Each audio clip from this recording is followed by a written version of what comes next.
The rain had been falling for hours, a steady, cold curtain that turned the narrow country road into a slick ribbon of gray. Sarah pulled the collar of her jacket tighter around her neck, her gloves damp from both sweat and water. She had been standing outside for too long, and every muscle in her body ached. But she couldn't take her eyes off the horizon, where a line of headlights cut through the mist like watchful eyes. One truck after another, all roaring back toward her, engines growling in unison, like some endless beast made of steel. She swallowed hard, heart pounding as the memory of the first truck flashed in her mind.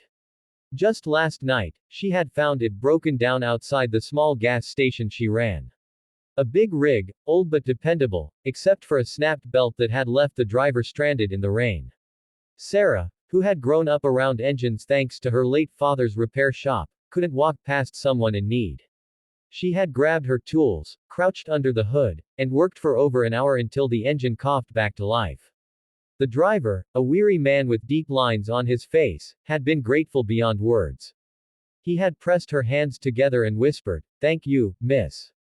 You didn't just fix my truck.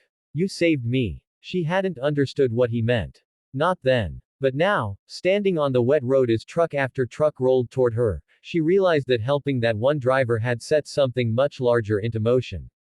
At first, she thought it was a coincidence. Maybe a trucking company had a meet-up nearby, or maybe she had stumbled onto a highway detour. But as the first rig pulled up to her gas station, brakes hissing and lights glaring, she noticed the same odd detail. Every driver looked at her as though they already knew her. Not just polite nods, not just tired smiles, but recognition. The first man she'd helped stepped down from his cab. His boots splashed in the puddles as he walked to her, rain soaking his jacket. Behind him, dozens more trucks idled, their diesel rumble echoing across the valley. Sarah's hands shook as she clutched her rag, trying to find her voice.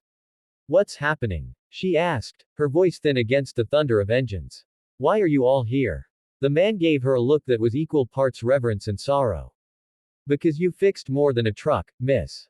You touched something bigger." Sarah blinked. She wanted to laugh, to tell him this was crazy, that she was just a mechanic running a rundown station on the edge of nowhere.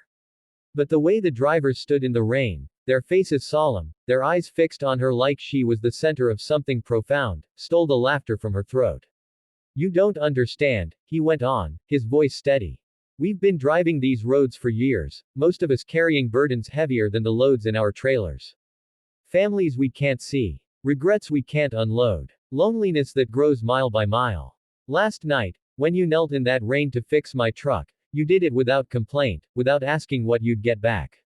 You showed kindness to a man who felt invisible. That kind of act doesn't just disappear. It calls others." Sarah shook her head. "I didn't, I just fixed your belt. That's all." But deep down, she remembered the look in his eyes when the engine had roared back to life. It wasn't just relief. It was something softer. A weight lifting. She hadn't thought about it then, but she knew now, he had been carrying more than a broken truck. One by one, more drivers stepped out of their rigs. A woman with gray streaks in her hair who looked like she hadn't smiled in years. A young man barely out of his 20s, his hands still trembling from nerves. An older driver with a limp, his hat soaked through with rain. They surrounded her in silence, not threatening, but waiting. "What do you all want from me?" Sarah finally asked, her voice cracking. The woman stepped forward, speaking gently. "Not want. Need. We need what you gave him. A reminder that the road doesn't end in loneliness. That kindness still exists." Sarah's throat tightened. She wanted to run back into the safety of her small gas station, to lock the doors and pretend this wasn't happening. But something in their eyes stopped her. These weren't men and women looking for free repairs. They weren't here to take advantage. They were here because of something deeper, something she had never imagined. She took a shaky breath. "I can't fix all your trucks." The older driver chuckled, the sound rough but kind. "Our trucks are fine, miss. It's our hearts that need mending." The rain kept falling, the engines kept growling, but the air between them felt still, charged with something that was both heavy and light. Sarah's father used to say that fixing an engine wasn't about parts, it was about listening. Listening to what was broken, what was out of sync, and finding a way to make it whole again. Maybe people weren't so different. So she listened. For hours, through the storm, she stood with them. One by one, they told their stories. A man whose daughter hadn't spoken to him in years. A woman who had lost her husband to the road and hadn't stopped driving since. A boy who had joined trucking because he thought it was freedom, only to find himself shackled to endless miles of silence. Sarah didn't offer solutions. She didn't pretend to have the answers. She just listened, the way her father used to when she was small and scared. Something shifted that night. The rain slowed. The sky began to lighten at the edges, streaks of pale dawn cutting through the clouds. The drivers, one by one, started to smile. Not wide, not giddy, but small smiles of relief, like a burden had been shared. When the convoy finally pulled away, engines humming into the distance, Sarah stood in the quiet morning light, soaked to the bone, exhausted but strangely at peace. She had expected them to leave her feeling drained, but instead she felt full, as if their stories had woven into her own. But the strangest part was what came after. The next night, another truck came. Then two. Then five. Different faces, different voices, but the same searching eyes. Word had spread, though she didn't know how.